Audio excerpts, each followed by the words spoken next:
Pengadilan Negeri Denpasar kembali menggelar sidang dugaan penggelapan dana Yayasan Dianapura dengan agenda pemeriksaan para terdakwa. Saat persidangan terungkap terdakwa kerap mengaku tidak tahu saat menjawab pertanyaan jaksa penuntut umum. Sidang dalam agenda pemeriksaan terdakwa dipimpin langsung Ketua Majelis Hakim yang juga Ketua Pengadilan Negeri Denpasar, Inyoman Wiguna. Dalam persidangan menghadirkan kedua terdakwa yakni mantan Ketua Pengurus Yayasan periode 2016-2020 I Gusti Ketut Mustika dan Bendahara Erulik Setiahadi.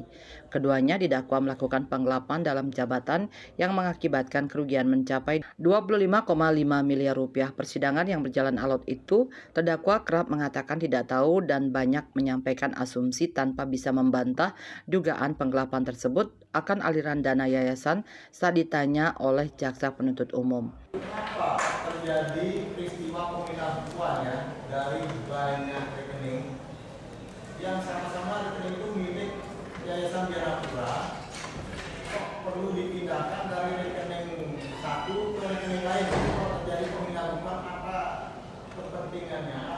Saya mencoba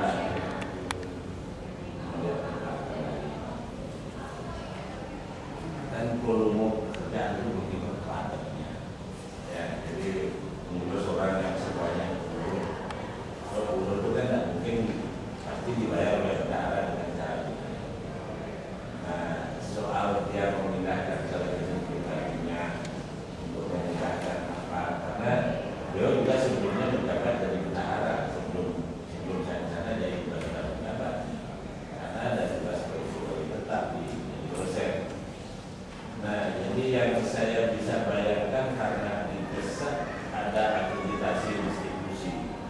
Jadi yang mestinya kita harus kerjakan dalam waktu yang sesingkat-singkatnya. Sementara itu, kuasa hukum korban Agus Tekom Baba Asa Kurasa Sonbai yang didampingi Joni Riwo mengatakan untuk memastikan kerugian pidananya dilakukan audit investigasi oleh profesional investigator Iwayan Ramante yang mempunyai sertifikasi IFAC International Federation of Accountant dan sertifikasi LAPI Indonesia Institute of Certified Public Accountant.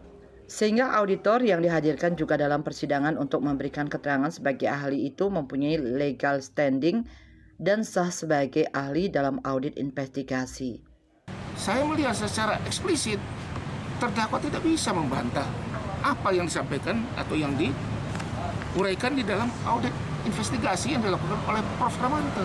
Audit investigasi adalah sama dengan audit forensik yang dilakukan oleh para dokter untuk membedah suatu kepastian hukum tentang pembunuhan. Dalam ekonomi yang melakukan itu adalah auditor investigasi. Jadi lisensi khusus ini. Sidang lanjutan akan digelar minggu mendatang dengan agenda tuntutan terhadap terdakwa. Raiswantara, Bali TV.